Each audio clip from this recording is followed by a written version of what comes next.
Hello dear students, welcome back to Comics tutorial. Computation of income from house പ്രോപ്പർട്ടിയാണ് നമ്മൾ പഠിച്ചുകൊണ്ടിരിക്കുന്നത് അല്ലേ. അപ്പോൾ കമ്പ്യൂട്ടേഷൻ പർപ്പസിന് വേണ്ടിയിട്ട് ഈ ചാപ്റ്ററിനെ 6 ആയിട്ട് ഡിവൈഡ് ചെയ്തിട്ടുണ്ട്. അതിൽ ഫസ്റ്റ് വൺ ആണ് ലെറ്റ് ഔട്ട് പ്രോപ്പർട്ടി.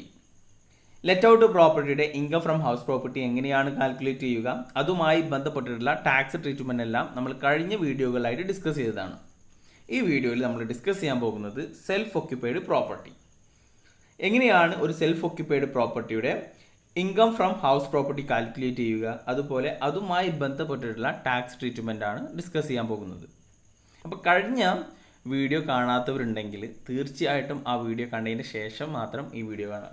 കാരണം കഴിഞ്ഞ വീഡിയോകളാണ് നമ്മൾ എങ്ങനെയാണ് ഗ്രോസ് ആനുവൽ വാല്യൂ കാൽക്കുലേറ്റ് ചെയ്യുക, മുനിസിപ്പൽ ടാക്സുമായി ബന്ധപ്പെട്ടിട്ടുള്ള ടാക്സ് ട്രീറ്റ്മെൻറ്റും അതുപോലെ സ്റ്റാൻഡേർഡ് ഡിഡക്ഷനുമായി ബന്ധപ്പെട്ടുള്ളതൊക്കെ നമ്മൾ കഴിഞ്ഞ വീഡിയോകളായിട്ടാണ് ഡിസ്കസ് ചെയ്തത്. അതിൻ്റെ തുടർച്ചയാണ് ഈ വീഡിയോ. അപ്പോൾ അതിൻ്റെ ലിങ്ക് എല്ലാം താഴെ ഡിസ്ക്രിപ്ഷനിൽ ഉണ്ടാവും. അപ്പോൾ നമുക്ക് നേരെ ടോപ്പിക്കിലേക്ക് കടക്കാം.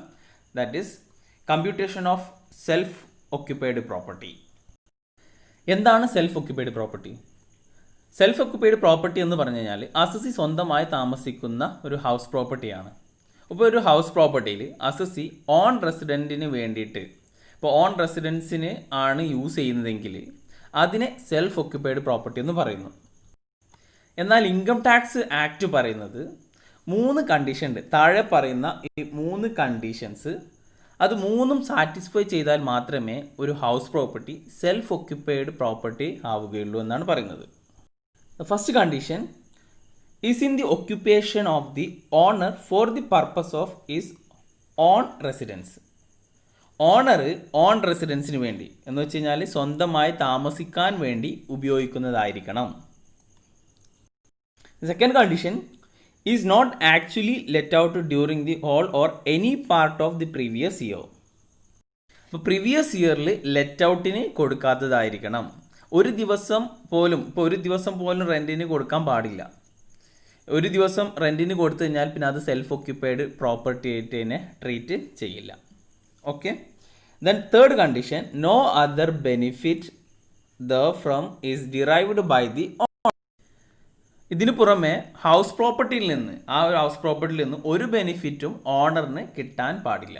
അപ്പോൾ ഈ 3 കണ്ടീഷൻസും 3ഉം സാറ്റിസ്ഫൈ ചെയ്താൽ മാത്രമേ ഒരു ഹൗസ് പ്രോപ്പർട്ടി അത് സെൽഫ് ഒക്യുപ്പൈഡ് പ്രോപ്പർട്ടി ആയിട്ട് ട്രീറ്റ് ചെയ്യുള്ളൂ. അപ്പോൾ കണ്ടീഷൻ എന്താ പറഞ്ഞത്? ഒന്ന്, ഓണർ ഓൺ റെസിഡൻസിന് വേണ്ടി ഉപയോഗിക്കുന്നതായിരിക്കണം. ഒരു വർഷത്തിൽ ഒരു ദിവസം പോലും ലെറ്റ് ഔട്ടിന് കൊടുക്കാൻ പാടില്ല. പ്രീവിയസ് ഇയറിൽ ലെറ്റ് ഔട്ടിന് കൊടുക്കാത്തതായിരിക്കണം. ആൻഡ് ഓണറിന് ആ ഹൗസ് പ്രോപ്പർട്ടിയിൽ നിന്ന് ഒരു ബെനിഫിറ്റും കിട്ടാത്തതായിരിക്കണം. ഓക്കെ. അപ്പോൾ ഇങ്ങനെ ഈ 3 കണ്ടീഷൻസ് സാറ്റിസ്ഫൈ ചെയ്ത് കഴിഞ്ഞാൽ ആ house property self occupied property ആയിട്ട് ട്രീറ്റ് ചെയ്യും. ഇനി അതുമായി ഒരു ടാക്സ് ട്രീറ്റ്മെൻ്റ് ആണ് പറയുന്നത്. The annual value of such house property or part of the house property shall be taken to be nil. Self occupied പ്രോപ്പർട്ടിയുടെ നെറ്റ് ആനുവൽ വാല്യൂ NAV നില്ലാകും അല്ലേ. So NAV of self occupied property is always nil, that is 0. Okay. അപ്പോൾ ഈ ഒരൊറ്റ point ശ്രദ്ധിക്കുക. Self occupied പ്രോപ്പർട്ടി ആണെന്നുണ്ടെങ്കിൽ NAV നിൽ. അപ്പോൾ പിന്നെ അവിടെ ഗ്രോസ് ആനുവൽ വാല്യൂ കാൽക്കുലേറ്റ് ചെയ്യേണ്ട ആവശ്യമില്ല. മുനിസിപ്പൽ ടാക്സുമായി ബന്ധപ്പെട്ടുള്ള ടാക്സ് ട്രീറ്റ്മെൻ്റ് ഒന്നും നോക്കേണ്ട ആവശ്യമില്ല. സെൽഫ് ഒക്യുപ്പൈഡ് ആണോ എങ്കിൽ അതിൻ്റെ നേരെ എന്തെടുക്കുക, NAV നമുക്ക് നില്ലായിട്ട് എടുക്കാം. ഓക്കെ. ഇനി if an assessee occupied more than 2 house property as a self-occupied, he is allowed to treat only 2 house as a self-occupied at his option, and the remaining self-occupied house property shall be treated as deemed to be let out.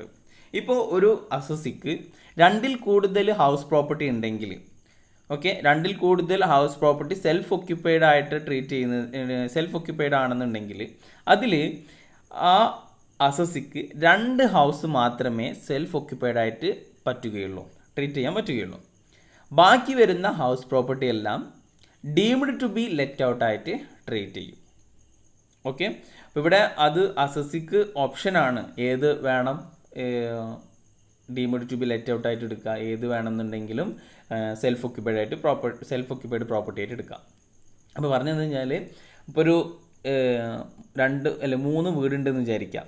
3 house property, ആ 3ലും സ്വന്തമായിട്ട് തന്നെ residence താമസിക്കുകയാണ്. Self occupied property ആയിട്ട് തന്നെയാണ് അതിന് 3നെയും എടുത്തിട്ടുള്ളത്. Let ഔട്ടിനൊന്നും കൊടുക്കുന്നില്ല.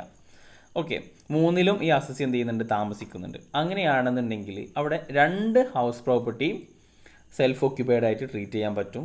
ഒന്ന് എന്താക്കണം, deemed to be let out ആയിട്ട് ട്രീറ്റ് ചെയ്യണം. അപ്പോൾ എന്താണ് ഡീംഡ് ടു ബി ലെറ്റ് ഔട്ടിൻ്റെ ടാക്സ് ട്രീറ്റ്മെൻറ്റ് എന്നുള്ളത് നമ്മൾ നെക്സ്റ്റ് വീഡിയോകളായിട്ട് എന്ത് ചെയ്യും, ഡിസ്കസ് ചെയ്യും. ഓക്കെ, ഇനി ഇവിടെ സെൽഫ് ഒക്യുപ്പൈഡ് പ്രോപ്പർട്ടിയുമായി ബന്ധപ്പെട്ടുള്ള കുറച്ച് പോയിന്റ് കൂടി ശ്രദ്ധിക്കുക. പോയിന്റ് ഇതാണ്. First point, self occupied property എന്ന ബെനിഫിറ്റ് ഇൻഡിവിജ്വലിനും HUFനും മാത്രമേ കിട്ടുകയുള്ളൂ. ഓക്കെ, അപ്പം സെൽഫ് ഒക്യുപ്പൈഡ് എന്നുള്ള ആ ബെനിഫിറ്റ് ഇൻഡിവിജ്വലിനും ഹിന്ദു അൺഡിവൈഡഡ് ഫാമിലി HUFന് മാത്രമേ അത് കിട്ടുകയുള്ളൂ. ഇപ്പോൾ കമ്പനി അതേപോലെ ഫേം മറ്റുള്ള ആർക്കും ഈ സെൽഫ് ഒക്യുപ്പൈഡ് പ്രോപ്പർട്ടി എന്ന ബെനിഫിറ്റ് കിട്ടുകയില്ല. ഇനി നെക്സ്റ്റ് പോയിന്റ് പറയുന്നത്, ഒരു അസസി 2ൽ കൂടുതൽ ഹൗസ് പ്രോപ്പർട്ടി ഉണ്ടെങ്കിൽ അതിൽ 2 സെൽഫ് ഒക്യുപ്പൈഡ് ആയിട്ട് ട്രീറ്റ് ചെയ്യാം, ബാക്കിയുള്ളത് deemed to be let out ആയിട്ട് ട്രീറ്റ് ചെയ്യണം, അല്ലേ? ഇനി അസസിക്ക് വേണമെന്നുണ്ടെങ്കിൽ ആ ഓപ്ഷന് ഓരോ വർഷവും ആരുടെയും പെർമിഷൻ ഇല്ലാതെ ചേഞ്ച് ചെയ്യാം. ഫോർ എക്സാമ്പിൾ 3 ഹൗസ് പ്രോപ്പർട്ടി ഉണ്ട്, house A, house B, house C. ഇപ്പോൾ ഫസ്റ്റ് ഒരു വർഷം ഹൗസ് എയും ഹൗസ് ബിയും സെൽഫ് ഒക്യുപ്പൈഡ് പ്രോപ്പർട്ടി ആയിട്ട് ട്രീറ്റ് ചെയ്തു. അപ്പോൾ ഹൗസ് സിനെ deemed to be let out ആയിട്ടും ട്രീറ്റ് ചെയ്യും. ഓക്കെ, ഇനി നെക്സ്റ്റ് ഇയറിൽ വേണമെന്നുണ്ടെങ്കിൽ അസസിക്ക് ഹൗസ് എയും ഹൗസ് സിനെയും സെൽഫ് ഒക്യുപ്പൈഡ് ആയിട്ട് ട്രീറ്റ് ചെയ്യാം.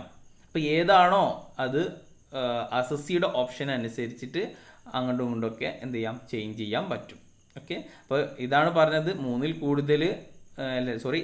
കൂടുതൽ ഹൗസ് പ്രോപ്പർട്ടി ഉണ്ടെങ്കിൽ 2 സെൽഫ് ഒക്യുപ്പൈഡും ബാക്കിയുള്ളതിനെ deemed to be let out ആയിട്ട് ട്രീറ്റ് ചെയ്യാം. ഇതിൽ അസസിക്ക് വേണം ഓപ്ഷൻ എടുക്കാം, ഏതിനെ വേണം സെൽഫ് ഒക്യുപ്പൈഡ് ആയിട്ട് ട്രീറ്റ് ചെയ്യുക, ഏതിനെ വേണം deemed to be let out ആക്കുക എന്നുള്ളതൊക്കെ. നോർമലി സെൽഫ് ഒക്യുപ്പൈഡ് പ്രോപ്പർട്ടി ആയിട്ട് എടുക്കുന്നത് കൂടുതൽ ഗ്രോസ് ആനുവൽ വാല്യൂ ഉള്ളതായിരിക്കും. ഓക്കെ, എപ്പോഴും അങ്ങനെയില്ല, എന്നാലും മെജോറിറ്റി കേസിൽ ഗ്രോസ് ആനുവൽ വാല്യൂ കൂടുതലുള്ളതിനെയാണ് സെൽഫ് ഒക്യുപ്പൈഡ് പ്രോപ്പർട്ടി ആയിട്ട് ട്രീറ്റ് ചെയ്യുക. ഓക്കെ, ഒരു ലാസ്റ്റ് പോയിന്റ് പറയുന്നത് വെച്ച് കഴിഞ്ഞാൽ, ഇപ്പോൾ മിസ്റ്റർ എ ഒരു എംപ്ലോയി ആണ്, XYZ ലിമിറ്റഡ് എന്ന കമ്പനിയിലെ ഒരു എംപ്ലോയി ആണ് മിസ്റ്റർ എ. മിസ്റ്റർ എക്ക് ഒരു ഹൗസ് ഉണ്ട്. ഓക്കെ, ഒരു ഹൗസ് പ്രോപ്പർട്ടി ഉണ്ട്. ഈ ഹൗസ് പ്രോപ്പർട്ടി മിസ്റ്റർ എ എംപ്ലോയർക്ക് ലെറ്റ് ഔട്ടിന് കൊടുത്തു എന്ന് വെച്ച് കഴിഞ്ഞാൽ XYZ ലിമിറ്റഡിന് ലെറ്റ് ഔട്ടിന് കൊടുത്തു. എന്നിട്ട് കമ്പനി എന്ത് ചെയ്തു, ഓണർ എന്ത് ചെയ്തു, ഈ ലെറ്റ് ഔട്ടിന് കൊടുത്ത പ്രോപ്പർട്ടിയെ മിസ്റ്റർ എക്ക് തന്നെ, എംപ്ലോയിക്ക് തന്നെ റെൻറ്റ് ഫ്രീ അക്കോമഡേഷൻ ആയിട്ട് പ്രൊവൈഡ് ചെയ്തു. അപ്പോൾ അങ്ങനെയാണെന്നുണ്ടെങ്കിൽ ഇവിടെ മിസ്റ്റർ എ ഈ house property self occupied property ആയിട്ട് ട്രീറ്റ് ചെയ്യാൻ പറ്റില്ല. കാരണം മിസ്റ്റർ എന്റെ ഹൗസ് പ്രോപ്പർട്ടി തന്നെയാണ്, അവിടെ മിസ്റ്റർ എ തന്നെയാണ് താമസിക്കുന്നത്. പക്ഷേ ഇത് കമ്പനിക്ക് ലെറ്റ് ഔട്ടിന് കൊടുത്തത് കൊണ്ട് ഈ മിസ്റ്റർ എക്ക് ഈ house property self occupied property ആയിട്ട് ട്രീറ്റ് ചെയ്യാൻ പറ്റില്ല. ക്ലിയർ? ഇതിനെ റെൻറ്റ് ഫ്രീ അക്കോമഡേഷനിൽ സാലറിയിൽ എങ്ങനെയാണോ അതിന് ട്രീറ്റ് ചെയ്യും, ഈ ഹൗസ് പ്രോപ്പർട്ടിയെ എന്തായിട്ടാണ് ട്രീറ്റ് ചെയ്യുക, ലെറ്റ് ഔട്ട് പ്രോപ്പർട്ടി ആയിട്ടും ട്രീറ്റ് ചെയ്യും. Next, computation of taxable income of self occupied property. Self occupied പ്രോപ്പർട്ടിയുടെ ഇൻകം ഫ്രം ഹൗസ് പ്രോപ്പർട്ടി എങ്ങനെയാണ് കാൽക്കുലേറ്റ് ചെയ്യുക എന്നുള്ളതാണ്. പറഞ്ഞു, സെൽഫ് ഒക്യുപ്പൈഡ് പ്രോപ്പർട്ടിയുടെ നെറ്റ് ആനുവൽ വാല്യൂ എന്തായിരിക്കും, നില്ലായിരിക്കും. Net annual value NAV of self occupied property shall be taken as a nil. Okay, അപ്പോൾ NAV നില്ല്. ഇവിടെ NAV നില്ലായി കഴിഞ്ഞ് കഴിഞ്ഞാൽ, അല്ലെങ്കിൽ NAV 0 ആയി കഴിഞ്ഞ് കഴിഞ്ഞാലോ അല്ലെങ്കിൽ നെഗറ്റീവ് ആയി കഴിഞ്ഞ് കഴിഞ്ഞാലൊന്നും സ്റ്റാൻഡേർഡ് ഡിഡക്ഷൻസ് എന്തില്ല, കിട്ടില്ല. ഓക്കെ, അപ്പോൾ NAV നില്ലാണെന്നുണ്ടെങ്കിൽ സ്റ്റാൻഡേർഡ് ഡിഡക്ഷൻസ് അവൈലബിൾ അല്ല. Under section 24A standard deduction shall also be nil. Okay, കാരണം NAV എന്താണ്, നില്ലാണ്, 0 ആണ്. അപ്പോൾ പിന്നെ സ്റ്റാൻഡേർഡ് ഡിഡക്ഷനും 0 ആകും, പിന്നെ കിട്ടില്ല. ഓക്കെ, NAVൻ്റെ 30% ആണ് സ്റ്റാൻഡേർഡ് ഡിഡക്ഷൻ. അപ്പോൾ NAV 0 ആണെന്നുണ്ടെങ്കിൽ പിന്നെ സ്റ്റാൻഡേർഡ് ഡിഡക്ഷൻ അവിടെ ഉണ്ടാവില്ല. പിന്നെ എന്താ നമുക്ക് ഡിഡക്ട് ചെയ്യാൻ പറ്റുക, ഇൻട്രസ്റ്റ് ഓൺ ലോൺ ബോറോവ്ഡ്, അല്ലേ? Interest on borrowed. Okay, interest on loan shall be allowed as A പക്ഷേ അതിനൊരു ലിമിറ്റ് ഉണ്ട്, ഒരു കണ്ടീഷൻസ് ഉണ്ട്, അതിൻ്റെ ബേസിസിലാണ് അത് ഡിഡക്റ്റ് ചെയ്യാൻ പറ്റുകയുള്ളൂ. അപ്പോൾ എങ്ങനെയാണ് സെൽഫ് ഒക്യുപ്പൈഡ് പ്രോപ്പർട്ടിയുടെ ടാക്സിബിൾ ഇൻകം കാൽക്കുലേറ്റ് ചെയ്യുന്നത് കഴിഞ്ഞാൽ നെറ്റ് ആനുവൽ വാല്യൂ കാൽക്കുലേറ്റ് ചെയ്യുക. കാൽക്കുലേറ്റ് ചെയ്യണമെന്നില്ല, NAV എന്താണ് ഓൾവേസ് 0 ആയിരിക്കും. അതിൽ നിന്ന് interest on borrowed capital less ചെയ്ത് കഴിഞ്ഞാൽ നമുക്ക് ഇൻകം ഫ്രം ഹൗസ് പ്രോപ്പർട്ടി കിട്ടും. അപ്പോൾ ഇവിടെ income from house property negative ആവാം, ഓക്കെ അല്ലേ, നെഗറ്റീവ് ഫിഗർ ആവാം. അപ്പോൾ സെൽഫ് ഒക്യുപ്പൈഡ് പ്രോപ്പർട്ടിയിൽ നിന്ന് ഡിഡക്റ്റ് ചെയ്യാൻ പറ്റുന്നത് ഏതാണ്? ഇൻട്രസ്റ്റ് ഓൺ ബോറോഡ് ക്യാപിറ്റൽ മാത്രമാണ്. അപ്പോൾ എന്താണ് ഇൻട്രസ്റ്റ് ഓൺ ബോറോഡ് ക്യാപിറ്റൽ? അതിൻ്റെ ടാക്സ് ട്രീറ്റ്മെൻ്റ് ആണ് നോക്കുന്നത്. Interest on loan under section 24B. Interest on loan taken for construction, acquisition, repair, renovation, extension is allowed according to the following tables. അപ്പോൾ interest on loan കൺസ്ട്രക്ഷന് വേണ്ടിയിട്ടോ അക്വസിഷന് വേണ്ടിയിട്ടോ റിപ്പയറോ റിനോവേഷനോ എക്സ്റ്റൻഷനോ ഒക്കെ വേണ്ടിയിട്ട് ഒരു ലോൺ എടുത്തു കഴിഞ്ഞ് കഴിഞ്ഞാൽ ആ ലോണിന് വരുന്ന ഇൻട്രസ്റ്റ് ഡിഡക്റ്റ് ചെയ്യാൻ പറ്റും. അപ്പോൾ എങ്ങനെയാണ്? കുറച്ച് കണ്ടീഷൻസ് പറയുന്നുണ്ട്, അത് പ്രകാരമാണ് ആ എമൗണ്ടേ ഡിഡക്റ്റ് ചെയ്യാൻ പറ്റുള്ളൂ. ഫസ്റ്റ്, ഇപ്പോൾ ലോൺ എടുത്തിട്ടുള്ളത് 1 ഏപ്രിൽ 1999 അതിന് ശേഷമോ ആണെന്നുണ്ടെങ്കിൽ, ഫസ്റ്റ് പോയിന്റ് എന്താ പറയുന്നത്, താഴെയുള്ള എല്ലാ കണ്ടീഷൻസും സാറ്റിസ്ഫൈ ചെയ്ത് കഴിഞ്ഞാൽ maximum limit interest allowed deductions എത്ര കിട്ടുക? 2 lakh ആണ് കിട്ടുക. അപ്പോൾ ഫസ്റ്റ് കണ്ടീഷൻസ് പറയുന്നത്, first, loan is utilised four construction or acquisition of the house property on or after 1 April 1999. അപ്പോൾ ലോൺ എന്തിനായിരിക്കും യൂട്ടിലൈസ് ചെയ്യുന്നത്? ബോറോ ചെയ്ത ലോണ് എന്തിനായിരിക്കണം യൂട്ടിലൈസ് ചെയ്തിട്ടുള്ളത്? കൺസ്ട്രക്ഷനും അക്വസിഷനോ. അവിടെ ശ്രദ്ധിക്കുക, കൺസ്ട്രക്ഷനോ അല്ലെങ്കിൽ അക്വസിഷനോ വേണ്ടിയിട്ട്, ഹൗസ് പ്രോപ്പർട്ടി അക്വസിഷൻ ചെയ്യാൻ വേണ്ടിയിട്ടോ കൺസ്ട്രക്ട് ചെയ്യാൻ വേണ്ടിയിട്ടോ ആയിരിക്കണം. അത് എന്നാണ് ലോൺ എടുത്തിട്ടുണ്ടാവേണ്ടത്? 1 ഏപ്രിൽ 1999 അല്ലെങ്കിൽ അതിന് ശേഷമോ ആയിരിക്കണം. ഓക്കെ, രണ്ടാമത്തെ പോയിന്റ് പറയുന്നത്, such consideration or acquisition is completed within 5 years from the end of the financial year in which the capital was borrowed. എന്നാണോ ക്യാപിറ്റൽ ബോറോ ചെയ്തതെന്ന് വെച്ചാൽ ലോൺ എടുത്തത്, ആ ലോൺ എടുത്ത ഫിനാൻഷ്യൽ ഇയർ എൻഡ് ചെയ്ത് 5 വർഷത്തിനുള്ളിൽ ഈ കൺസ്ട്രക്ഷനോ അക്വസിഷനോ എന്തായിരിക്കണം? കംപ്ലീറ്റ് ആയിരിക്കണം. Okay, clear. ദെൻ മൂന്നാമത്തെ പോയിന്റ് പറയുന്നത്, the lender certify that such interest is payable in respect of loan used for the acquisition or construction of the house. Loan എടുത്തിട്ടുള്ളത് അക്വസിഷന് വേണ്ടിയിട്ടോ അല്ലെങ്കിൽ കൺസ്ട്രക്ഷന് വേണ്ടിയിട്ടോ ആണ് എന്നത് ലെൻഡർ സർട്ടിഫൈ ചെയ്യണം. അല്ലെങ്കിൽ refinance of earlier loan outstanding, പഴയ loan അടക്കാൻ വേണ്ടിയിട്ട്, ഹൗസ് പ്രോപ്പർട്ടിക്ക് വേണ്ടി എടുത്ത പഴയ ലോൺ അടക്കാൻ വേണ്ടിയിട്ട് പുതിയ ലോണിന്മേൽ വരുന്ന ഇൻട്രസ്റ്റ് ആണ് എന്നുള്ളത് ആര് സർട്ടിഫൈ ചെയ്യണം? ലെൻഡർ സർട്ടിഫൈ ചെയ്ത് കഴിഞ്ഞാൽ മാത്രമേ ഡിഡക്ഷൻ അലൗഡ് ഉള്ളൂ. അപ്പോൾ മാക്സിമം എത്രയാണ്? ഈ 3 കണ്ടീഷൻസും സാറ്റിസ്ഫൈ ചെയ്യുകയാണെന്നുണ്ടെങ്കിൽ, ഏതൊക്കെ കണ്ടീഷൻ? ഫസ്റ്റ്, ലോൺ എടുത്ത് എന്തിനായിരിക്കണം? കൺസ്ട്രക്ഷനോ അക്വസിഷനോ വേണ്ടിയിട്ടായിരിക്കണം. എന്നായിരിക്കണം ലോൺ എടുത്തിട്ടുള്ളത്? 1 ഏപ്രിൽ 1999 ശേഷം. ഓക്കെ, ദെൻ ലോൺ എടുത്തിട്ട് ആ ലോൺ എടുത്ത വർഷം ഫിനാൻഷ്യൽ ഇയർ എൻഡ് ചെയ്തതിന് ശേഷം 5 വർഷത്തിനുള്ളിൽ കൺസ്ട്രക്ഷനോ അല്ലെങ്കിൽ അക്വസിഷനോ കംപ്ലീറ്റ് ആയിരിക്കണം.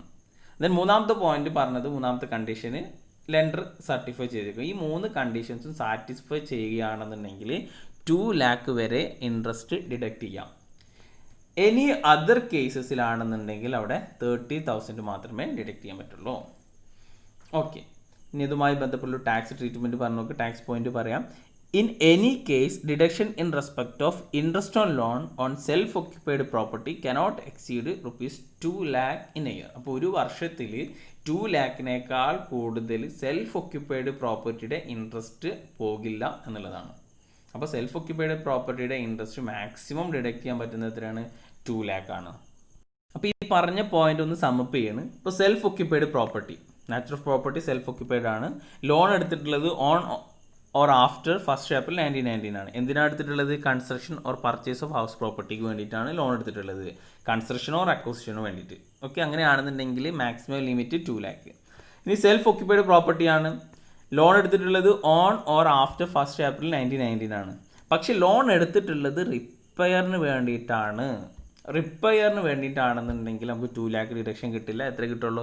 30,000 ഡിഡക്ഷൻസ് കിട്ടുകയുള്ളൂ. ഇനി ലോൺ എടുത്തിട്ടുള്ളത് സെൽഫ് ഓക്യുപ്പൈഡ് പ്രോപ്പർട്ടിക്കാണ് ലോൺ എടുത്തിട്ടുള്ളത്. പക്ഷേ ലോൺ എടുത്തിട്ടുള്ളത് എന്താണ്, ബിഫോർ 1 ഏപ്രിൽ 1999 ആണെങ്കിൽ ആ ലോൺ എടുത്തിട്ടുള്ളത് കൺസ്ട്രക്ഷനോ പർച്ചേസിനോ ഇനി റിപ്പയറിനോ എന്തിനോ ആയിക്കോട്ടെ 30,000 ഡിഡക്ഷൻ കിട്ടുകയുള്ളൂ. ഓക്കെ, നമ്മൾ ഈ ഒരു പോയിന്റിൽ 2 പറഞ്ഞു. ഇനി ലെറ്റ് ഔട്ട് പ്രോപ്പർട്ടി ആണെന്നുണ്ടെങ്കിൽ എന്ന് ലോൺ എടുത്തു കഴിഞ്ഞാലും അവിടെ ടൈമും കാര്യങ്ങളൊന്നും പറയുന്നില്ല. ആ ഒരു എന്താ ചെയ്യുക, ലോൺ എടുത്തിട്ടുള്ള കൺസ്ട്രക്ഷനോ അല്ലെങ്കിൽ പർച്ചേസിനോ ആണെന്നുണ്ടെങ്കിൽ നോ ലിമിറ്റ് ആണുള്ളത്. എന്ന് വെച്ചാൽ നോ മാക്സിമം ലിമിറ്റ്, എത്ര വേണമെന്നുണ്ടെങ്കിൽ നമുക്ക് ഡിഡക്റ്റ് ചെയ്യാൻ പറ്റും ലെറ്റ് ഔട്ട് പ്രോപ്പർട്ടി ആണെന്നുണ്ടെങ്കിൽ. ക്ലിയർ? ഇനി ഇതുമായി ബന്ധപ്പെട്ടിട്ടുള്ള ഒരു ക്വസ്റ്റ്യൻ ആണ് നമ്മൾ ഡിസ്കസ് ചെയ്യുന്നത്. ക്വസ്റ്റ്യൻ ഇതാണ്: mister Pandey owner 3 houses in Chennai furnished the following information. അപ്പോൾ 3 ഹൗസസ് ഉണ്ട്. 3 ഹൗസും സെൽഫ് ഒക്യുപ്പൈഡ് ആണ്. സ്വന്തമായിട്ട് എന്ത് ചെയ്യണ ഈ മിസ്റ്റർ പാണ്ഡെ തന്നെ എന്ത് ചെയ്യണം, അവിടെ താമസിക്കുകയാണ്. Compute is income from house property for the assessment year 2020-21. അപ്പോൾ ഹൗസ് 1, ഹൗസ് 2 ആൻഡ് ഹൗസ് 3. ഇത് 3 ആണ് കേട്ടോ, ഹൗസ് 3. ഓക്കെ, അപ്പോൾ ഇവിടെ ഈ 3 ഹൗസും സെൽഫ് ഒക്യുപ്പൈഡ് ആണ്. അപ്പോൾ നമ്മൾ 2ൽ കൂടുതൽ ഉണ്ടെങ്കിൽ അവിടെ 2 ഹൗസ് മാത്രമേ സെൽഫ് ഒക്യുപ്പൈഡ് ആയിട്ട് ട്രീറ്റ് ചെയ്യുള്ളൂ. ഒന്നിനെ എന്തായി ട്രീറ്റ് ചെയ്യണം, deemed to be let out ആയിട്ട് ട്രീറ്റ് ചെയ്യണം. അപ്പോൾ self occupied house property treat ചെയ്യുമ്പോൾ എപ്പോഴും അസസി നോർമലി എടുക്കുന്നത് ഗ്രോസ് ആനുവൽ വാല്യൂ കൂടുതലുള്ളതായിരിക്കും അവിടെ സെൽഫ് ഒക്യുപ്പൈഡ് ആയിട്ട് ട്രീറ്റ് ചെയ്യാം. ഏറ്റവും ഗ്രോസ് ആനുവൽ വാല്യൂ ഏറ്റവും കുറവുള്ളതിനാവും deemed to be let out ആയിട്ടും ട്രീറ്റ് ചെയ്യുന്നത്. ഓക്കെ, അപ്പോൾ നമുക്കിവിടെ നോക്കാം ഏതിനാണ് ഈ ഗ്രോസ് ആനുവൽ വാല്യൂ കൂടുതലുള്ളത്. ഇവിടെ fair rental value municipal value നോക്കുകയാണെന്നുണ്ടെങ്കിൽ ഹയർ 90 lakh ഇല്ലേ. ഇതിൽ ഇങ്ങനെ ഒറ്റ നോട്ടം നോക്കിക്കഴിഞ്ഞാൽ തന്നെ മനസ്സിലാക്കും ഇതിൽ ഗ്രോസ് ആനുവൽ വാല്യൂ ഏറ്റവും കുറവുള്ളത് ഹൗസ് പ്രോപ്പർട്ടി 1-നാണ്. ബാക്കിയുള്ളതിനൊക്കെ എന്താണ്, കൂടുതലാണ് അല്ലേ. ഇനി സംശയം ഉണ്ടെങ്കിൽ നിങ്ങൾക്ക് എന്ത് ചെയ്യാം, ഒന്ന് കാൽക്കുലേറ്റ് ചെയ്യാം. ക്ലിയർ? അപ്പോൾ ഇവിടെ deemed to be let out house 1-നെ deemed to be let out ആയിട്ടും ഹൗസ് നമ്പർ 2 and 3-നെ സെൽഫ് ഒക്യുപ്പൈഡ് പ്രോപ്പർട്ടി ആയിട്ടും ട്രീറ്റ് ചെയ്യുന്നു. ഓക്കെ, അപ്പോൾ ഇനി അതിൻ്റെ പ്രോബ്ലത്തിലേക്ക് കടക്കാം, ആൻസറിലേക്ക് കൊടുക്കാം. ആദ്യം നമുക്ക് എന്ത് ചെയ്യണം, ഫസ്റ്റ് കേസ് ഹൗസ് നമ്പർ 1 എന്താ പറയുക, deemed to be let out ആയിട്ടാണ് ട്രീറ്റ് ചെയ്യുന്നത്. അങ്ങനെയാണെന്നുണ്ടെങ്കിൽ അതിന് എന്ത് കാൽക്കുലേറ്റ് ചെയ്യണം, ഗ്രോസ് ആനുവൽ വാല്യൂ കാൽക്കുലേറ്റ് ചെയ്യണം. അപ്പോൾ ഗ്രോസ് ആനുവൽ വാല്യൂ കാൽക്കുലേറ്റ് ചെയ്യുമ്പോൾ ലെറ്റ് ഔട്ട് ആണെന്നുണ്ടെങ്കിൽ നമുക്ക് ഡിഡക്ഷൻസ് എല്ലാം കിട്ടും അല്ലേ. നെറ്റ് ആനുവൽ വാല്യൂ ഒക്കെ കാൽക്കുലേറ്റ് ചെയ്യണം. സെൽഫ് ഒക്യുപ്പൈഡ് പ്രോപ്പർട്ടി ആണെന്നുണ്ടെങ്കിലാണ് അവിടെ നെറ്റ് ആനുവൽ വാല്യൂ കാൽക്കുലേറ്റ് ചെയ്യേണ്ടതിൻ്റെ ആവശ്യമില്ലാത്തത്. NAV 0 ആണ്, പിന്നെ അവിടെ NAV എന്ത് ചെയ്യേണ്ട, കാൽക്കുലേറ്റ് ചെയ്യാൻ ആവശ്യമില്ല. അപ്പോൾ ഇവിടെ deemed to be let out ആയതുകൊണ്ടാണ് നമ്മൾ ഈ ഗ്രോസ് ആനുവൽ വാല്യൂ NAV ഒക്കെ കാൽക്കുലേറ്റ് ചെയ്യുന്നത്. ഓക്കെ, അപ്പോൾ ഗ്രോസ് ആനുവൽ വാല്യൂ കാൽക്കുലേറ്റ് ചെയ്യുക. First fair rental value municipal value compare ചെയ്യുക. ഇതിൽ ഹയർ ഏതാണ്, ഫെയർ റെൻ്റൽ വാല്യൂ. അപ്പോൾ 2,50,000. എന്നിട്ട് അത് സ്റ്റാൻഡേർഡ് റെൻറ്റുമായിട്ട് കമ്പയർ ചെയ്യുക. സ്റ്റാൻഡേർഡ് റെൻറ്റ് എത്രയാണ്, 1,50,000. അപ്പോൾ അതിൽ ലോവർ എടുക്കുക. അപ്പോൾ ലോവർ എടുത്ത് എത്രയാണ്, 1,50,000. അതാണ് നമ്മളുടെ ഗ്രോസ് ആനുവൽ വാല്യൂ അല്ലേ. Sorry, expected rental value. ഇവിടെ ആക്ച്വൽ റെൻ്റ് ഒന്നും തന്നിട്ടില്ല, ആക്ച്വൽ റെൻ്റ് നില്ലാണ് ഇല്ല. സെൽഫ് ഒക്യുപ്പൈഡ് ആകുമ്പോൾ അവിടെ ഒക്യുപ്പൈഡ് പ്രോപ്പർട്ടി ആകുമ്പോൾ അവിടെ ആക്ച്വൽ റെൻ്റ് ഉണ്ടാവില്ല. അപ്പോൾ ഇതിൽ ഹയർ ഏതാണ്, 1,50,000 ആണ്. അപ്പോൾ ഗ്രോസ് ആനുവൽ വാല്യൂ എന്നുള്ളത് 1,50,000 കിട്ടി. ഇപ്പോൾ 1,50,000 നിന്ന് നമ്മൾ ഇപ്പോൾ ഗ്രോസ് ആനുവൽ വാല്യൂ 1,50,000. അപ്പോൾ അതിൽ നിന്ന് മുനിസിപ്പൽ ടാക്സ് എന്ത് ചെയ്യണം, ലെസ് ചെയ്യണം. മുനിസിപ്പൽ വാല്യൂവിൻ്റെ 10% ആണ്. അപ്പോൾ മുനിസിപ്പൽ വാല്യൂ എന്നുള്ളത് 2 lakh ആണ്. 2 lakhൻ്റെ 10% എന്ന് പറയുമ്പോൾ 20,000. അപ്പോൾ 1,50,000 നിന്ന് 20,000 ലെസ് ചെയ്യുക. Then interest on loan taken four purchase of house. Loan എടുത്തിട്ടുള്ളത് എന്താണ്, 2016-17 ആണ്.